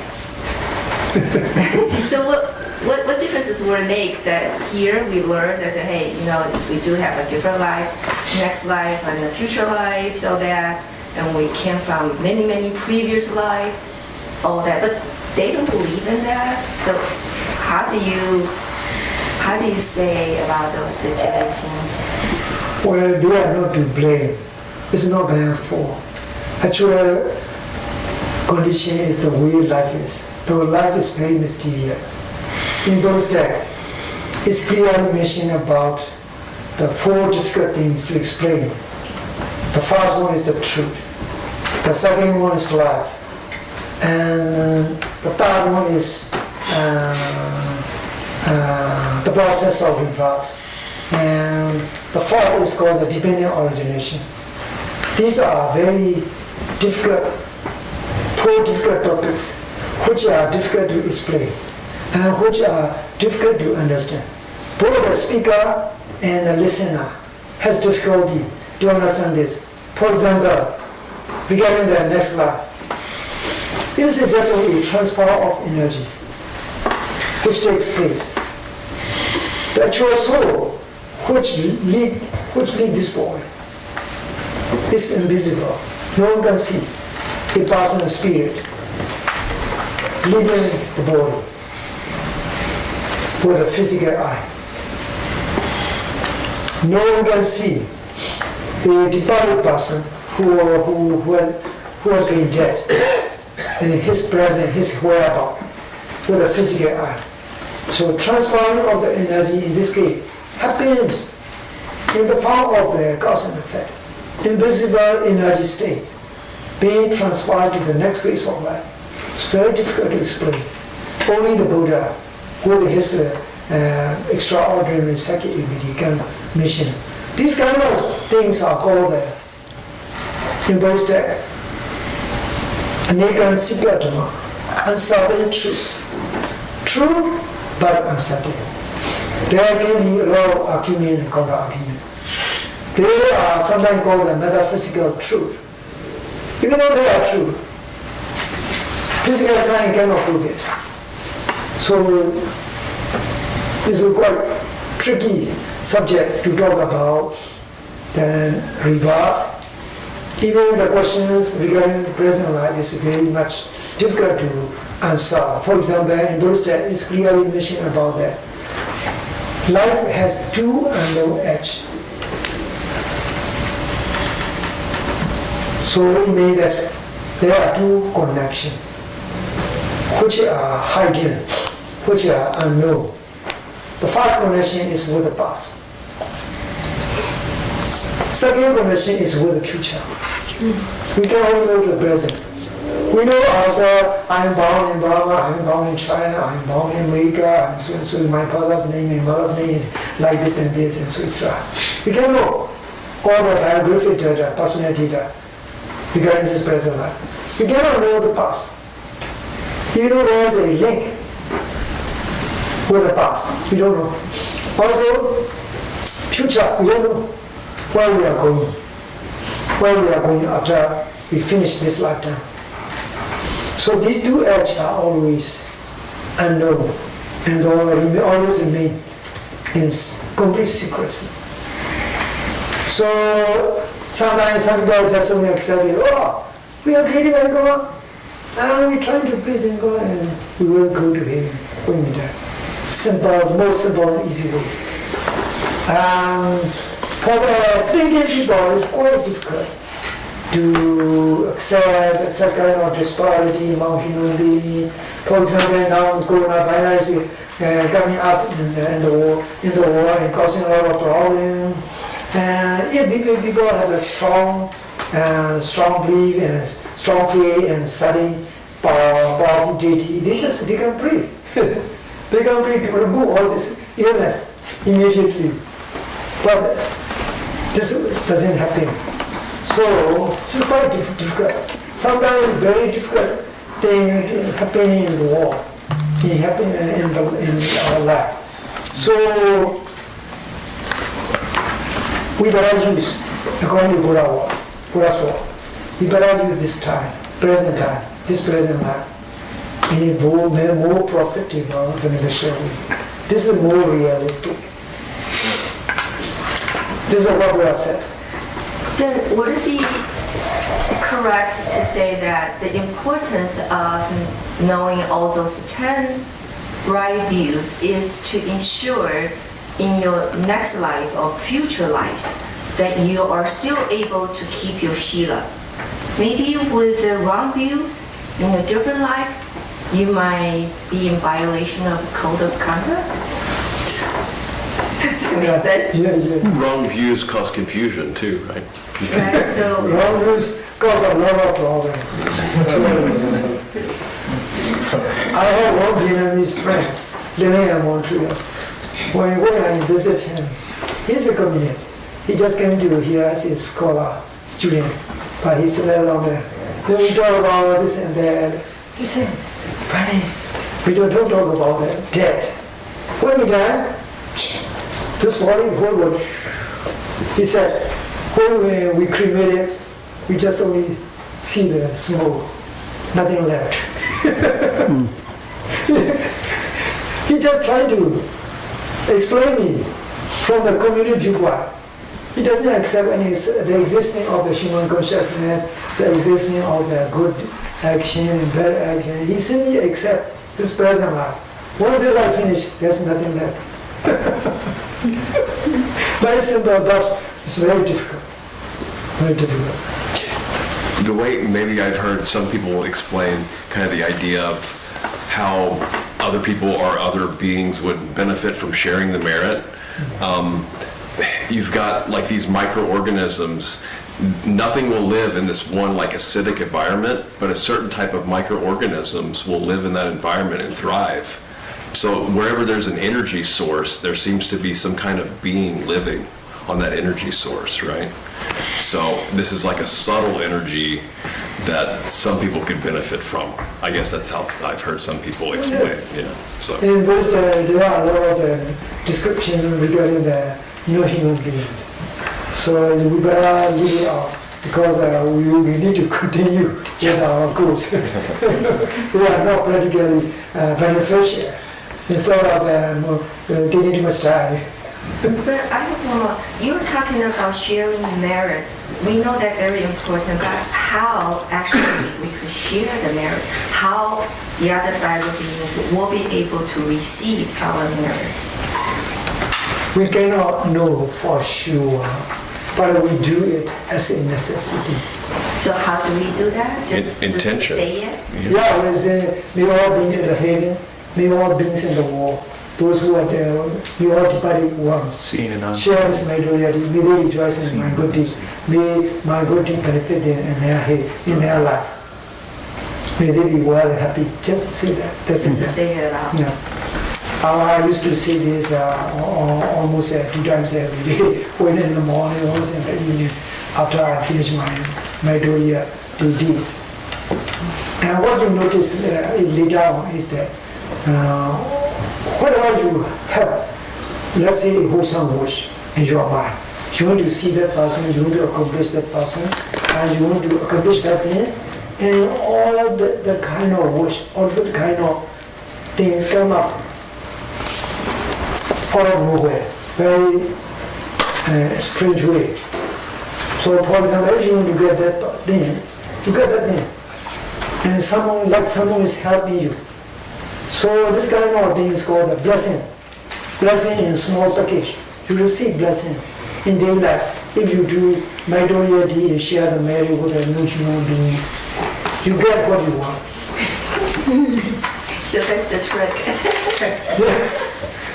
So always better expect 100%. also the Buddha said, feeders on joy we shall be, right? Yeah.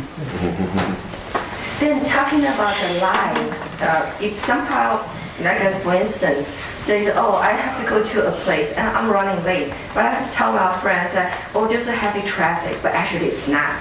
So this is something we call white lies. How do you treat the white lies? Still a lie.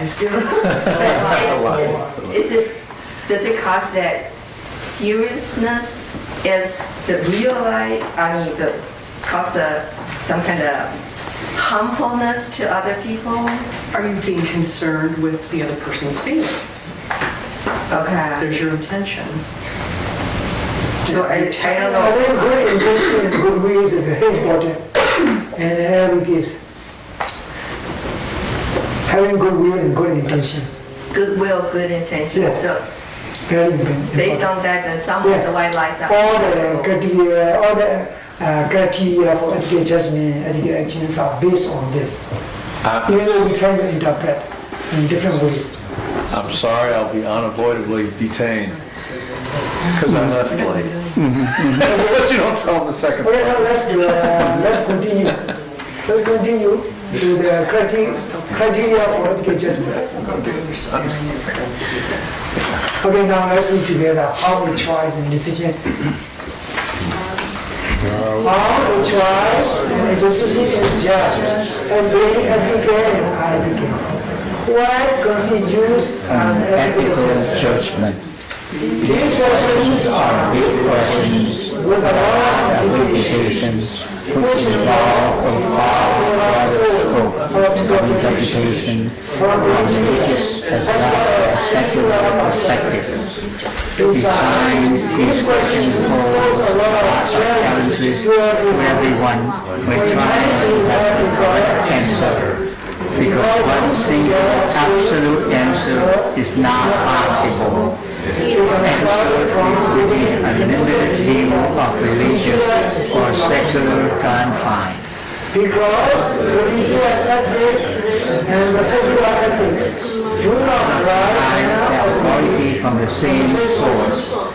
If one tried to answer from a narrow confine of solely religious or secular view, it would be totally incomplete and inappropriate. There is Some concept and teachings regarding morality and ethics in every religion. Religious ethics is based on faith and religious texts and the highest source of authority such as God. Secular ethics is not associated with religion, but is based on principles of humanitarian goodwill, moral reasoning, and intellectual thinking.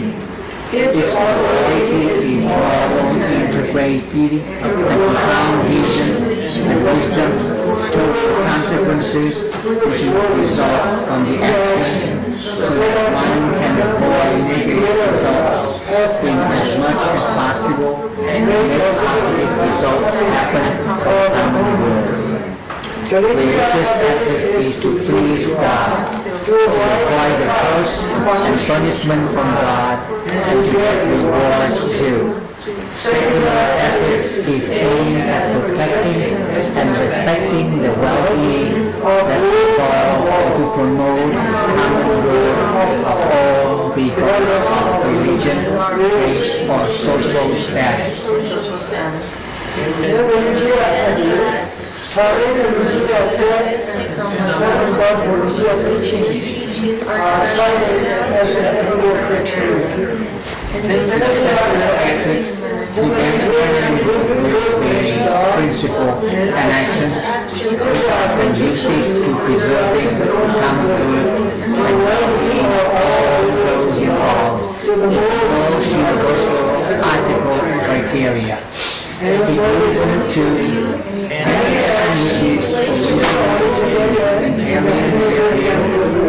which is free from any such as greed, anger, hatred, jealousy, intention, well-being of oneself and others are ethical criteria. Despite the divergence at the sources, if both religious and secular ethics can converge on one unique goal of promoting the common good, and the well-being of all, without any form of exclusion, either directly or insinuating, can be viewed as generally acceptable ethical criterion. Okay, now we have to. But we want to know. Plug that thing in.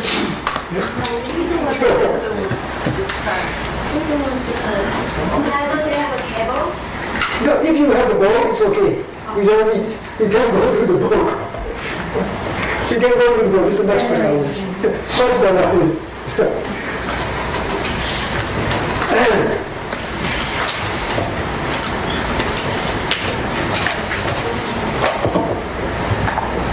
So, just turn off.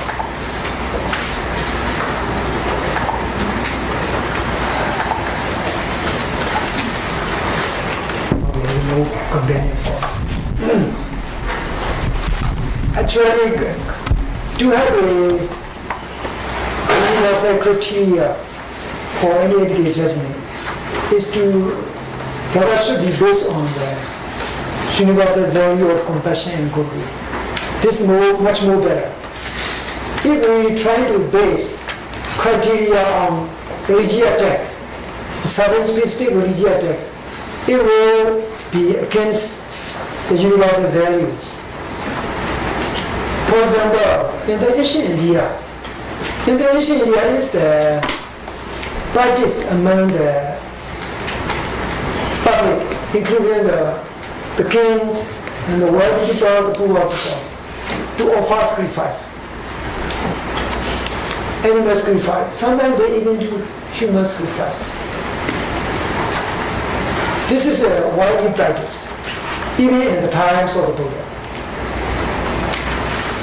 Because we believe that by sacrificing with the blood and flesh of a live animal after killing it, they will get more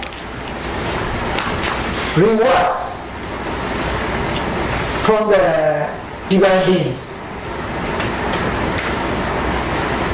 For example, the king himself, one of the king named personality called Kosla,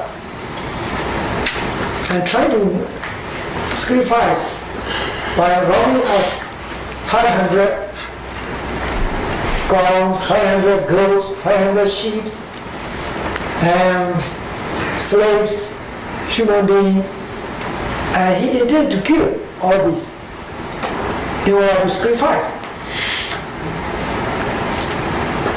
But later, the sacrifice is cancelled by intervention of the Buddha, by intervention of the queen. And also the bad guy, criminal, who are about to commit a robbery, they usually offer sacrifice to the deities by killing human beings on the open fire. They kill it and they just sacrifice it. Only when the British came, they allow this kind of practice of human sacrifice. Animal sacrifice is still practiced in some parts of the country. In other regions, especially Middle East region, and live animals are still used as a sacrifice. So in this case, it's very difficult to accept it as ethical, even though it's a religious practice. From the viewpoint of the compassion, it's very difficult. Even though there will be some arguments from that perspective. So the best ethical criteria is to be based on goodwill, on universal value, such as compassion, and to aim at the promoting well-being of other living beings. This is the basic acceptable criteria. If we try to accept ethical criteria based on religious text is very difficult. Very difficult. Because if you study a lot of religious text, you will see sacrificing of the live animal is mentioned in the text. Not only that, in some specific religions, if you are not belonging to your religion, you are viewed as the sinner. You are viewed as sinner who deserves death, who is going down to the hell. So they can do whatever they want to those kind of people who are not belonging to their religion. Because of such kind of complex and the divergent situation, we better accept basic ethical criteria from the viewpoint of universal truth, universal value, to be based on goodwill, such as compassion and consideration and respect for other people's and sacredness of life. This is one acceptable ethical criteria. Now let's read next page, page number 21. In this context, based on the pragmatic approach, you have a book? For university. It's 25 in the PDF. Page 25. PDF? In the PDF, it's 25. 25, okay, then read it. In this context, Based on the pragmatic approach for the universal goal, the following are golden standards and general criteria. so cannot be said as definitive and absolute. Ethical judgment should be accepted and by preceded and carried out moral reasoning and careful assessment of the pros and cons, possible scenario or positive outcome, and be based on universal humanitarian and goodwill, such as compassion and love. Always lead to a general outcome of respecting and promoting the general well-being of those involved in an act, resulting from each choice or decision. Being aimed at maintaining human dignity, decency, and civility, even with some unintended negative outcome, will come up in the extreme situations, such as famine, conflict, and committing issues of survival. Be carried out in good faith, goodwill, good intention, and complete sincerity for the common good of all those concerned. Not engage in emotions such as extreme religious zeal, extreme hatred, and selfish interests. If one of the standards are applied in a choice or in a decision before it is executed or implemented, it can be assumed as an ethical one, even though the unintended result may be not a good one as expected. Therefore, let us be rushing to action without any more thinking or any necessary foresight on the likely consequences related to being unethical. This may be a bit long, but you can generalize this briefly. Ethical judgment should be based on universal values such as compassion, goodwill, and love. It should be aimed at promoting well-being for other people too. That's it. Very simple and brief criteria. Now we can go ahead to the irony and paradox of life. Oh, okay. This is like just explanation of those kind of previous paragraphs.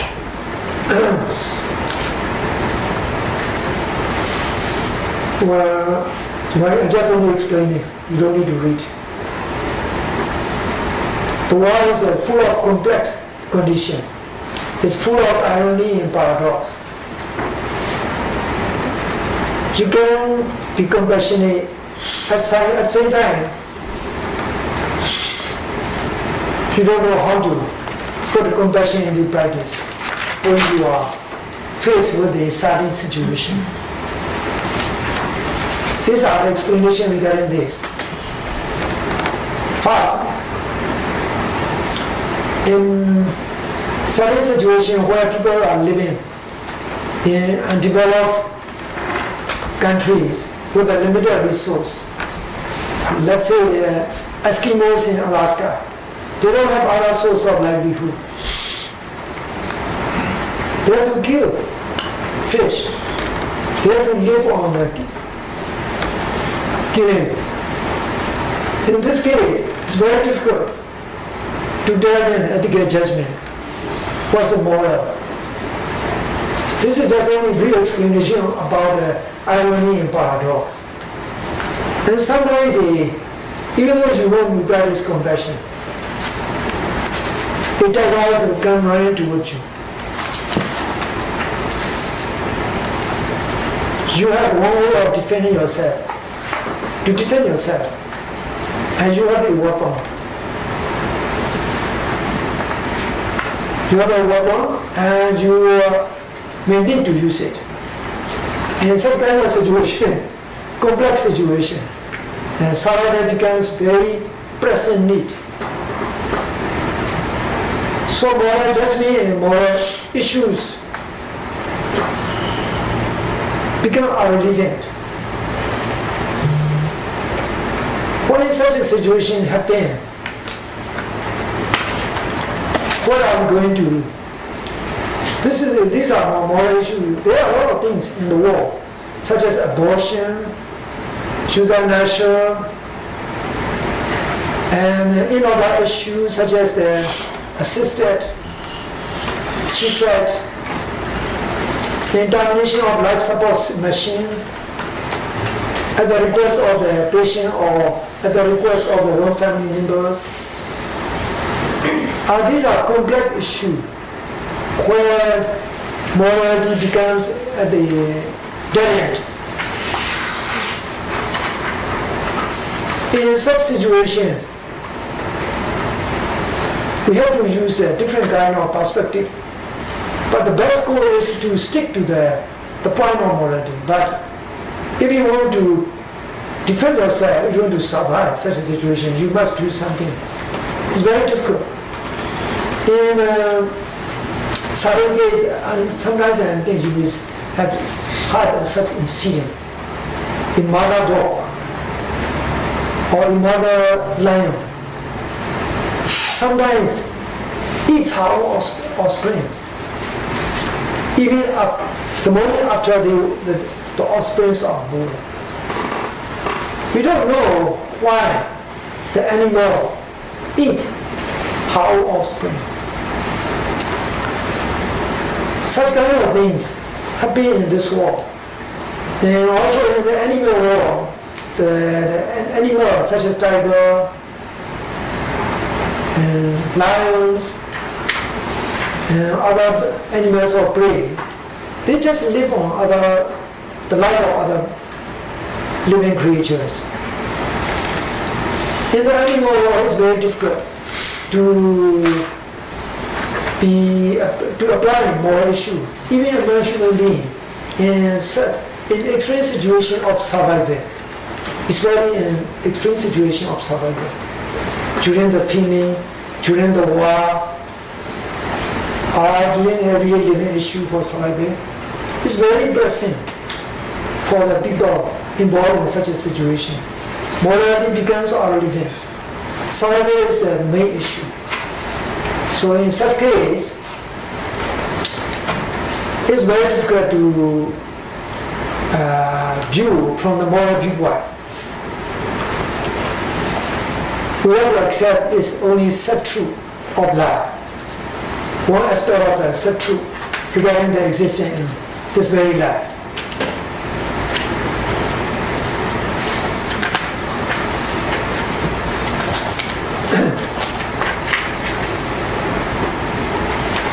Now let's proceed. Let's proceed to the next page. Secondly, here And Buddha mentioned that circumstances of life always have an element of uncertainty. As Buddha had pointed out, as such, the patterns and rules of life are always naturally unpredictable and unmanageable sometimes. There are things which are within one's control and careful planning. One can simply assume that one can be the master of one's own destiny, but sometimes there are things which are beyond one's control. Even the best laid plans can go wrong. A case in point, someone who has accidentally caused the loss of life to one of his close family members, a friend and a freak, and tragic incidents with an unexpected tragic result, while doing something seemingly harmless. Let's say someone encourages one's friends to go on a vacation for a joyride on the desert area using all-terrain vehicle. And in one tragic accident, 2 of his friends died. He survived. He remained alive. He feels a lot of remorse and regret because all this is organized by him, encouraged by him to come on this vacation. So he feels a lot of remorse for that. And in such situation, it's generally tragic accident. We cannot view it as a moral or immoral situation. And there may be some sort of past karma play out in that experience. So this is what I want to mention about this. And thirdly, there are a lot of different and conflicting views. Religious beliefs and ideas in the world. On top of that, cultural tradition and lifestyle of people in different parts of the world are not the same. The views of religious beliefs and ideas of people who have come from different backgrounds and upbringing play an important role in doing things. Therefore, any criteria regarding this, what is etiquette and etiquette, will always remain different. A case in point, some people with extreme religious belief or with selfish interest do better and ethically do some things to animals in the matter of animal sacrifice and hunting. Such people also do a lot of inhumane things to other people who are not anarcho-religionists or who don't serve their interests. In their view, they thought that they are doing more justifiable thing, even though it involves suffering, cruelty on others. So actually these are not important for you to understand about the etiquette judgment. They are just only enlarging on the silent situation, ironic situation of life. Morality and ethic in Buddhism. Maybe you have the page number 26. Gary, what's the page number? In the PDF 26. 26. Morality and ethic in Buddhism. Let's read it together because this is very important. Morality is the first and foremost foundation of all of Buddha's teachings. Buddha has given most importance on the morality for all social and spiritual progress of either an individual or society at large. An individual person's work is mission and good morals and good deeds, rather than material wealth and social status. There are 3 areas of training in Buddhism. Moral training to have virtual character. Spiritual training to have inner peace. Intellectual training to develop wisdom, so that one can live life to the fullest without being affected by all ups and downs of life. Moral training to keep basic moral precepts is the first necessity and the mastery step to follow one's progress in Buddhism. Only when a person can fulfill this step, he can follow progress in society as a singular or progress in the migration practice. If one is aspiring to attain enlightenment. So basically we have the short notes. Morality is the first and foremost foundation of all Buddhist teaching. And an individual work is mission in good morals and good deeds, rather than material wealth and social status. Why? Even though a person may be rich and wealthy, if he doesn't do any kind of good deeds, his wealth means for one existing, only one lifespan of time. Only good morals and good wholesome action a worthy person or an ordinary person perform can benefit that person in many countless ways. Because any good deeds a person perform can increase spiritual wealth and spiritual asset known as a good karma. And this way it can benefit that person a lot in many countless future rewards. So in Buddhism there are three training. The first one is moral training to improve karma. And the second is a spiritual training to improve, to have peace of mind. The third training is intellectual training to develop wisdom. So these are all the 3-4 training you are going to study in this course. They are brief explanation. Now let's proceed to the criteria of ethical judgment in Buddhism. Okay, page number, what page number? 27. Okay, now let's look together. In Buddhism, essential criteria for ethical judgment is more associated with mind, as the mind plays an important role in human actions. Therefore, having good intention and good will, along with the intention of good results, are fundamental criteria for ethical judgment. All those are important things. What do we say or do intentionally? Need to have good will and good intention. To understand this, the following three bars from the Dhammapada, bars number 67, 68, are to be quoted. Here then is that action doing, which one repents later, the fruits of which one weeping reaps with tears. Whether is that action doing, which one repents one not later, and the fruits of which one reaps with delight and happiness. In these two bars, the ethical criterion is briefly highlighted in terms of having bad and good results, which can impair oneself and others. Basic ethical criteria. If a deed causes suffering and sorrow to oneself and to others, then that deed is not a good deed. If an action brings joy and benefit to oneself and to others, or to both, then that action is deemed good. This is a very basic ethical criteria indicated by Buddha in these two bars. If you have a question, please let me know, because we are almost going to finish today's section. So ethical criteria in Buddhism is based on the mind in mental conditions. If you have good intention and good will, intending for good result, then this is a good ethical thing.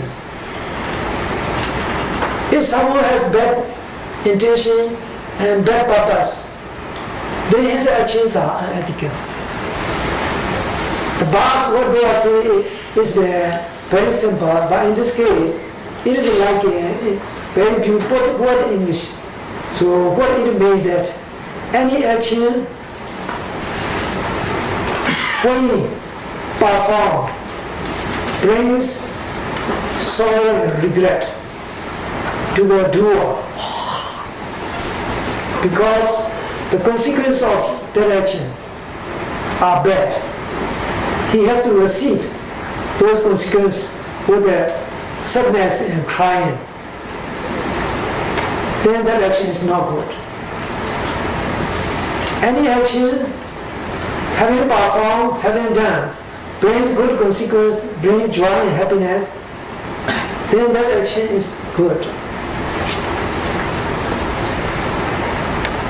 This is a more result-oriented statement. So, the cause and the effect. The cause need to have good intention, good mental states. Effect, positive results. This is etiquette.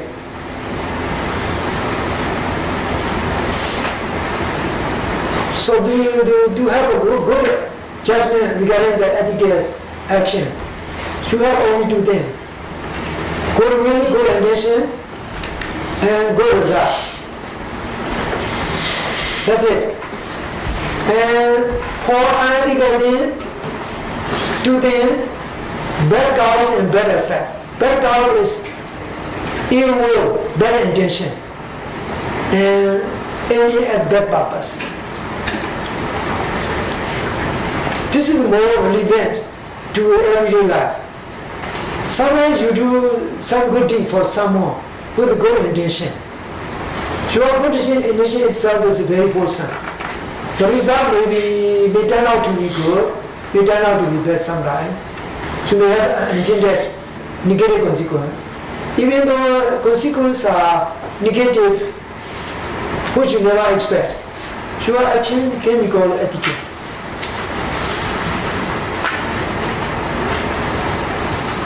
Now, regarding unethical thing, the intentions are bad, and the result, the intended result is also the bad one. This is purely bad. The cause is bad mental conditions, and the result is also bad results. This is totally unethical. In Buddhist texts, having good intention is greatly emphasized. That's why it's very important for all of us to know, to know that having good intention is very important, even if the results are negative. For example, as in the case of someone whose parents are dying in a tragic accident, that person's intention is good. He just only want to enjoy themselves in their holiday vacation. They just go together on the vacation, and they got unexpected accident. Two friends died. Even though that person feels sorry, he must overcome it later by trying to have the correct understanding, right attitudes. Otherwise, he cannot get out of that situation. There are such kind of tragic things happening, always used to happen in the world. Even though you have good intention, unintended results are tragic. In this case, you have to know about your good intention. You have to think about good intention, and then you have to overcome negative mental states by reflecting on good. In Buddhist text, it's clearly mentioned that regarding the karma. Now I want to quote important words said by Buddha.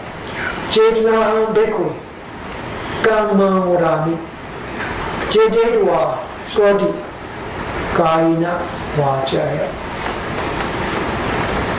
manasa. Disciple, here in the world, I proclaim the volition or intention as essential of the karma. Because having intended in the mind, people speak or act. So originally we translate karma as action. Only visible action we interpret as karma. Actually, behind this visible action of any good or bad deed, there is some sort of invisible moving force, which we call volition or intention. The intention, which we used to refer to in Pali and Buddhist psychological term, chetana. Chetana means volition, stirring up. Original word chetana means the actuator or stirrer or incitement, that something that which incites any action is the main force of karma. That's what I want to say. The karma is action on visual level, but in non-visual, invisible level, karma is the spiritual force, which plays very important role, which also occurs in a person's spiritual flow. So you have to note karma as two categories.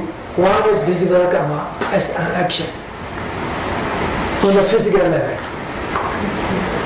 The other, in a deeper level, is the will, intention, which happens in a person's conscious flow. This conscious flow is determining factor of any good or bad action. A person who performs charitable deed based on generosity, people see his action. Oh, this person is very wonderful, generous. He is doing a lot of philanthropic work. Other people can only see his action. And the person who earned the merit is the one who donate, who do such kind of charitable deed.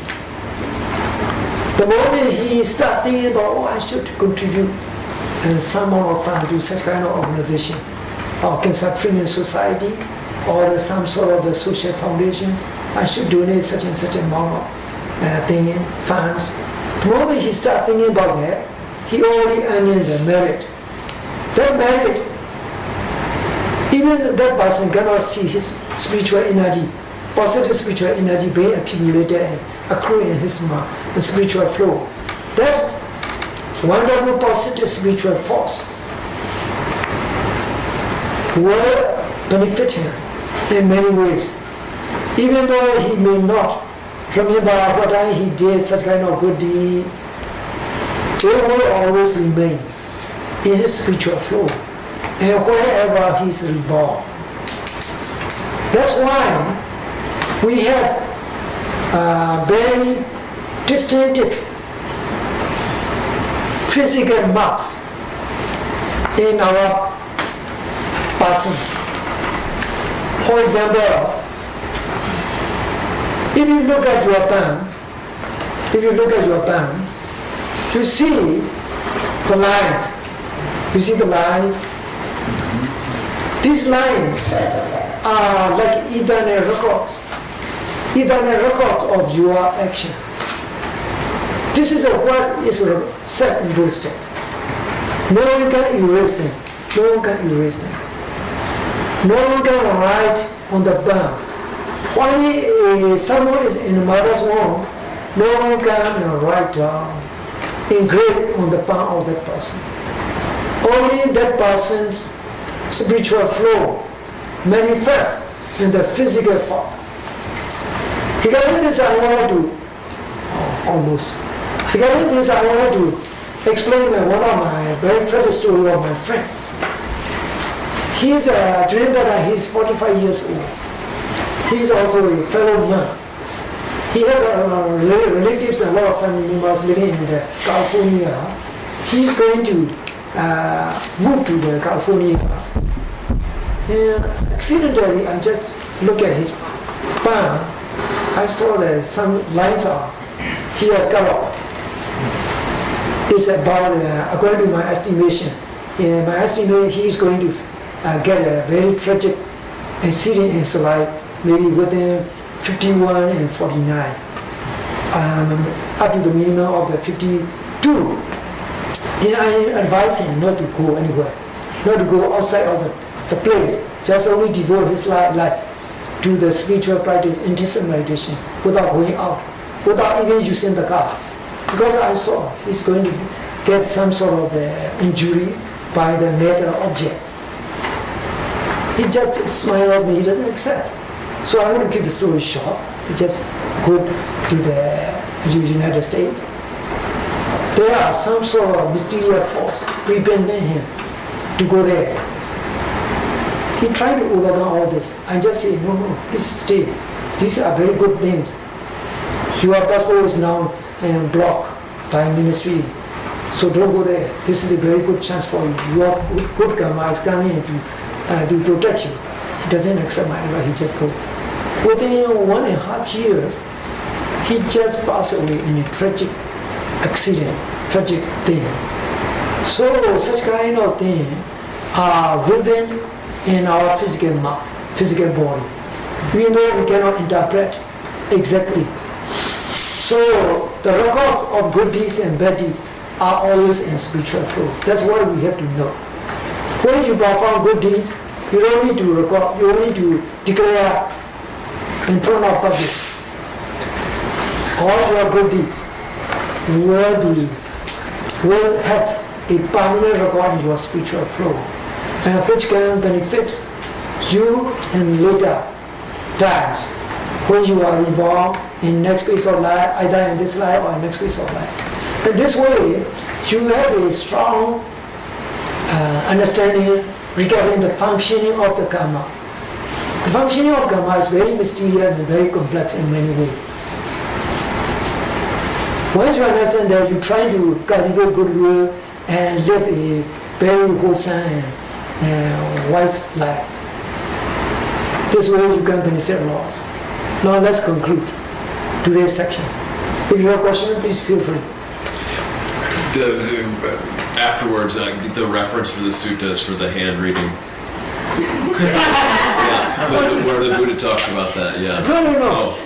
We just only study as a side subject. I'm not expert. I just don't. Oh, no, I was just for my own curiosity, yeah. The sutta, he's asking about the sutta. The name of the sutta where it talks about that. Oh, yeah. Is it in if you want to understand about this, you just go to the long discourses. Okay. Long collection of discourse. Okay. Translated by Bhikkhu Bodhi. You better go to the Lakkhana Sutra. The 32 distinctive marks of the Buddha. Oh, okay. Yeah. Why Buddha has this kind of marks? What are the reasons? We will explain in detail. 32 marks. Yes. Everybody's gonna go home and read their own poems tonight. Sorry, I can't look that up. More questions? If you have more questions, please feel free. You can conclude if you have no question. Could I ask you one? Because there's another side talking about dana. It says what the benefits to give dana. It says it yields long life, good look, companions, attendant, wealth, happiness, and authority. Do you agree all that? Well, some are attended consequence, some are direct consequence.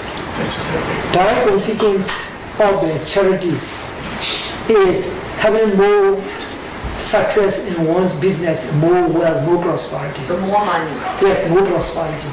And others are attendant, accompanying the That's results. nothing to do with the dana.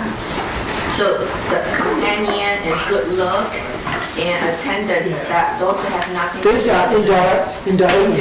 Yes. Oh, indirect.